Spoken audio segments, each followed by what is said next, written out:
606 cases of Omicron in India. The number of Omicron cases doubled since Sunday. Spreads in 19 states. Night curfew in place in the national capital. Delhi reports 331 COVID cases, 142 Omicron cases in 24 hours. Delhi's positivity rate climbs to 0.68%. Goa's first Omicron case is an 8-year-old who arrived from the UK who is now infected with the Omicron variant. There will be no mix and match of vaccines. Unlike many other countries, precaution doses will be a third dose of the same vaccine a person has taken, NDTV has learned.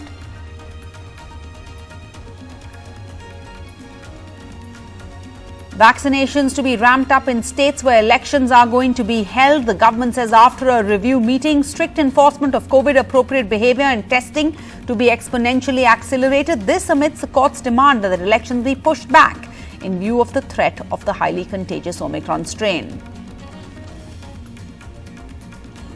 A stunning debut by AAP in the Chandigarh civic polls. AAP wins 14 seats out of 35. The BJP 12, the Congress 8. The BJP down from 20 to 12 seats. The BJP's mayor loses its seat. AAP says this is just the trailer. The real movie is still to come in the state elections. On Christmas Day, the Home Ministry rejects the foreign funds clearance for Nobel laureate Mother Teresa's charity. From Mamata Banerjee to the Congress to the Archbishop, all express shock.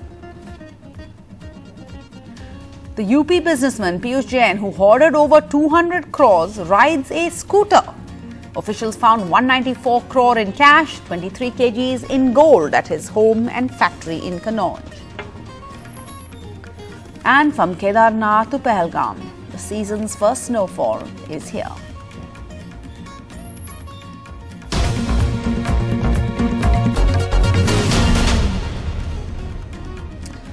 Hello and welcome. You're watching NDTV. I'm Sarah Jacob. The top story: 606 cases of Omicron have been reported in India. The number of Omicron cases have doubled since Sunday. They've spread in 9 states. Maharashtra leads the state with the largest number of Omicron cases at 167. Delhi close on its heels with 142. Night curfew is now in place in the national capital. Delhi has reported 331 COVID cases. Of these, 142 are of the Omicron variant. This is in the last 24 hours alone. And Delhi's positivity rate has climbed to 0.68%. Night curfew is now in place in Delhi, in the national capital, from 11 p.m. to 5 a.m. starting right now. In just the last 24 hours, 63 cases of the highly transmissible Omicron variant of COVID have been detected in Delhi. In fact, as many as 331 COVID cases have been detected in the last 24 hours, the highest since the 2nd of June. With the test positivity rate hitting 0.68, a yellow alert has been automatically triggered in the national capital, which goes into night curfew from tonight. There is also a worrying jump in the number of patients in home isolation. From 243 patients a week ago, there are now 692 in home isolation. As per the Delhi government's daily bulletin, 266 people have been hospitalized in COVID wards. This Commonwealth Games Stadium had become a 550-bedded COVID facility during the second wave. It has now been reactivated. We have 3 oxygen plants here who can cater up to 200 to 300 patients, and depending on the oxygen requirement, we have additional 1,000 D-type cylinders here as a backup and more than 500 oxygen concentrators also. It is very important that we do have our home isolation guidelines in place. This is a more transmissible virus, more infective virus, and all the times he should be wearing a mask as well. With the sharp increase in Omicron cases, the capacity building for a third wave has begun. As you can see, there are preparations being made for oxygen generation as well as storage. But there are other frontiers that cannot be forgotten. Patients in home isolation cannot get left behind. With Shashikant Jha, Meher Pandey for NDTV. And let's go across to my colleague Sonakshi, who is on the ground in Delhi. Sonakshi, night curfew has come into play in the national capital. What's going on? What do you see around you? And what exactly does this mean for residents of the national capital Who can go out and who can't? What does this mean on the ground? Well, Delhi has officially slipped into the night curfew mode, given that Omicron cases and COVID cases are on the rise in the national capital. Just a short while ago, you've pointed out the number of cases that are spiking in the national capital. Now, because of that, the ground reality is that I'm standing at a very popular market in the capital here. It's the year end, and usually at this time of the year, even though it's a Monday, this entire year end week, we see every single shop, restaurant open till late night, and families and friends thronging to this place. But the reality at the moment is that every single shop behind me you see are all shuttered down because of the 11 p.m. curfew that has officially begun. And as you can see, I want to show you that the police have already started barricading the area, and there are checks happening on the ground. There is also a police bike that is constantly doing the rounds over here to check every single person crossing this barricade. Now, you asked, what does this mean on ground? Who is allowed, who is not? Well, for starters, essential services, people involved in essential activities will be the only people allowed, including those who are involved in, for example, if you're stepping out to buy essential groceries and daily dairy supplies, journalists with valid ID cards will be allowed on the ground to make movement. This will also include people who are involved as frontline workers to be part of this, who will be allowed to make movement. So clearly only those who have been allowed with passes, with valid passes, those who are traveling to the railway stations, to the airports, will be allowed and not stopped. But at the moment, a big market area such as this is the Khan market area, is now really only silent at the moment, with not a single customer around, because they were made aware that 11 p.m. the curfew will start, and last orders were already started taking at about 9 p.m. 9:30. So restaurants have already shut way ahead of the curfew time, and at the moment only police ensuring that no crowd indulges in a lot of unnecessary movement, but they have already barricaded the areas around me. All right, so now you're giving us a ground report from the national capital. Meanwhile, Kerala will be seeing muted celebrations this New Year's Eve, with the state also imposing a night curfew from 10 p.m. to 5 a.m. from the 30th of December to the 2nd of January. So basically, no celebrations allowed after 10 p.m.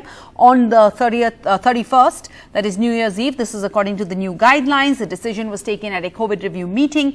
The fresh COVID guidelines, of course, come as cases of the coronavirus continue to rise amidst renewed fears over the Omicron. That's the variant of concern that has triggered global concern. In Karnataka, we're going to see night curfew coming into place from tomorrow. That's from Tuesday night.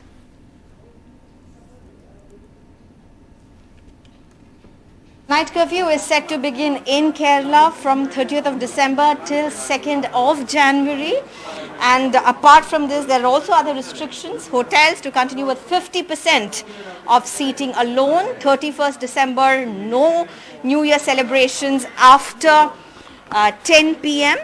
And the curfew, where night travel restrictions are going to be there, is going to be there all the way till 2nd of January. Let's also talk to some people for their reaction. Joining me right now is Mr. Joy, who owns a mid-scale hotel. Sir, എങ്ങനത്തെ ഒരു റിയാക്ഷനാ ഇവിടെ വരുന്നത് sir? ഈ കർഫ്യൂവിന്റെ കാര്യത്തിൽ എങ്ങനത്തെ ഒരു റിയാക്ഷനാ sir? Curfew ബുദ്ധിമുട്ടാണ്. നമുക്ക് 10 മണിക്ക് അടയ്ക്കണമെങ്കിൽ 8:30ക്ക് ക്ലോസ് ചെയ്യേണ്ടി വരും. എങ്കിലേ ബാക്കി സ്റ്റാഫിനെ എല്ലാം പറഞ്ഞു വിടാൻ പറ്റുള്ളൂ. അതിൻ്റെ ബുദ്ധിമുട്ടുണ്ട്. So Mr. Joy is saying that it is very difficult, because if you have to shut the hotel by 10 o'clock, then you have to let go of the staff by 8:30. Otherwise, it's not possible. You have to close the hotel by 8:30, and only then the staff can be allowed to go by 10 o'clock. Sir, in night curfew inde karyathil ningalku idu impact cheyyumo? നമുക്ക് പണിക്കാർക്കെല്ലാം വരാൻ ബുദ്ധിമുട്ടാണ്, പോകാനും ബുദ്ധിമുട്ടാണ്. എന്നുവെച്ചാൽ 4 മണിക്കൊക്കെ പണിക്ക് വരുന്നവരുണ്ട് രാവിലെ. അപ്പോൾ അവർക്ക് ബുദ്ധിമുട്ടാണ്. 6 മണിക്ക് വരുമ്പോൾ നമ്മൾ അത്രയും താമസിച്ച് തുറക്കേണ്ടി വരും. Right. So it is difficult, because some of their staffs, they even start from their homes at 4 o'clock in the morning to be able to reach here right in the morning, and that then becomes a challenge for them if there is a curfew till 5 a.m. Apart from that, similarly, going back is going to be a challenge for several people who perhaps live even outside of Thiruvananthapuram. So all of this being an impact on the ground, and may I just say that not all restaurants, especially the smaller, the mid-scale restaurants, have not really come out of the impact of the COVID pandemic, especially over the last 2 years. With camera person SP Babu, Sneha Koshi for NDTV. Well, the year-end celebrations have already begun, but unfortunately, even with the presence of the Omicron variant, the Karnataka government has gone ahead and issued fresh guidelines. Now, these guidelines that we are talking about is the curfew, which is going to come in place starting tomorrow and will remain active till about January 2nd.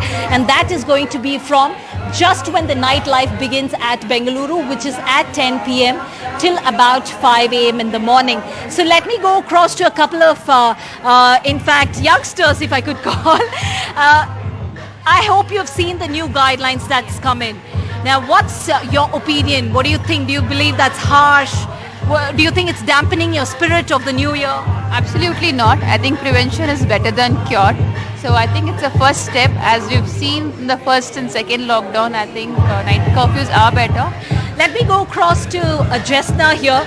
Now, she is the manager at this Limitless Bar and Kitchen Pub. Over the past 2 years, we understand it's been very tough, especially for hospitality industry. Can you tell us, have you really seen a revival? Yes, actually what happened is we were just picking up the business and we were expecting like now this in the end of the year, we were expecting like we'll have some more business so that whichever has been downfall, that we can recover now. We wanted to be a freely enjoy our new year, and then we have lots of reservation coming from the starting of the December only, and now in these days we are losing it very badly. So like that is impacting us a lot. So they are cancelling all the reservations. Now we have like hardly like 2-3 reservations for the new year. In Bengaluru, with camera person Govind Murthy, Shrija for NDTV. Meanwhile, senior health ministry sources have told NDTV that unlike what most advanced countries are doing, there will be no mix and match of vaccines for the crucial third dose that is to be given in view of the Omicron variant that is rapidly spreading in India. Precaution doses, that's what they're called. The precaution doses will be the third dose of the same vaccine a person has taken, be it Covishield or Covaxin. And the key aspect will be the gap. The third dose has to be administered 9 to 12 months after the second dose to health and frontline workers and senior citizens with comorbidities. There's been considerable debate worldwide over whether mixing vaccines or sticking to the same vaccine for the third dose offers better protection. Also, NDTV has learned that Covaxin is the only vaccine cleared for teenagers aged 15 to 18, and to get their COVID-19 shot starting the third, these teenagers or students can register using their student IDs. Their student ID cards. Vishnu Som has these exclusive details. It starts on the 3rd of January. Covaxin will be the only vaccine option for adolescents between 15 and 18 years of age, because that's the only one. Zydus Cadila was the other one approved, but only Covaxin for the moment. It is the only one in this age group which has been given an EUL or an emergency use listing. Adolescent children born in 2007 or earlier are all eligible in this category. They can register online or they can go on site and pick up their shot. Now, starting on the 10th of January, healthcare workers and frontline workers will receive the third precautionary dose. The government's not calling it a booster. This will be at 39 weeks or 9 months after the second vaccine which they've got. Elderly citizens 60 years and above with comorbidities will receive their third precautionary dose. Again, that's the word being used, 9 months or 39 weeks after the second dose. But they will need to have a doctor's letter, I beg your pardon. They don't need to upload it, but they need to carry it with them. So healthcare workers, frontline workers, the elderly with comorbidities will get this precautionary dose through their existing CoWIN account. If you can't manage to access it, no problem. Go to a center, you'll still get your dose. They will also be informed through SMS on the old registered number that your precaution dose is ready, it's due. And amidst the courts' demand that the elections, that is the upcoming elections, assembly elections in some states, be pushed back in view of the threat of the highly contagious Omicron strain, the government held a review meeting on Monday. Their response: vaccination should be ramped up in these states. There should be strict enforcement of COVID-appropriate behavior. testing should be exponentially accelerated to curb the sudden surge of the virus. Now, this response of the government comes at a time when we have seen visuals that have been going viral, visuals of political rallies being conducted by everyone from the Prime Minister to the Home Minister to Priyanka Gandhi Vadra. All of these rallies, you can see hordes of people gathering together, completely flouting all norms. And around 4,000 resident doctors have been detained at Delhi's Sarojini Nagar police station as they were marching towards the health minister's residence. That is what the president of the Federation of the Resident Doctors Association says. This is in protest of an alleged police brutality faced by peacefully protesting doctors at the Safdarjung hospital this afternoon. Let's go across to Meher Pandey, who's following this story. Meher, we're looking at these visuals and action being taken against these doctors late into the night on Monday. What exactly is the issue here? What is the problem? Why are these doctors on protest at a time when we are really fighting to take on the spread of this new variant of the coronavirus? Yes, Sarah, as I'm sure you can hear and you can see, there is a lot of anger amongst the doctors here. We are actually at the Sarojini Nagar police station where around 4,000 resident doctors have been detained. They were marching towards the health minister's residence because this afternoon at the Safdarjung hospital, they say many of their protesting doctors were manhandled. There were orders of lathi charge as well, and women doctors say they were manhandled by male police officers. So today here, they are all, some have detained themselves voluntarily and some are here who have presented themselves to detention voluntarily. I am actually here with the president of the RDA, the Resident Doctors Association at Safdarjung Hospital. So we will try to understand from them like what the problem is exactly. What is the question? Can you please repeat that? What is your question? Could you explain what the protest is about? Actually, the protest has been ongoing since almost a month now. The protest is regarding the continuous postponement and delay in NEET PG counselling. We have been protesting peacefully since a month, and we have been carrying out the protest in variable phases and on the verbal assurance of Honourable Health Minister and keeping the patient care in mind. We had taken back our protest in between also. But we have been sitting at Nirman Bhavan for almost 7 days in a row, and this is the 10th day of our boycotting of all the emergencies, and it has been a pan-India protest, and the behavior the Delhi police has shown us, and they have mercilessly thrashed the female resident doctors on road, and this was unprovoked, and I don't know what led them to do so, and they were completely brutal and they were completely shameless. They were the way they were dragging the female doctors on the road, and they were being malhandled by the male policemen. So this is completely shameless, and I am completely speechless how to describe such kind of disgraceful event. Right. So today they're calling this a black day in the medical fraternity. They are completely angry with how this has been handled, as I'm sure you can see here as well. All right, Meher, thanks for that update.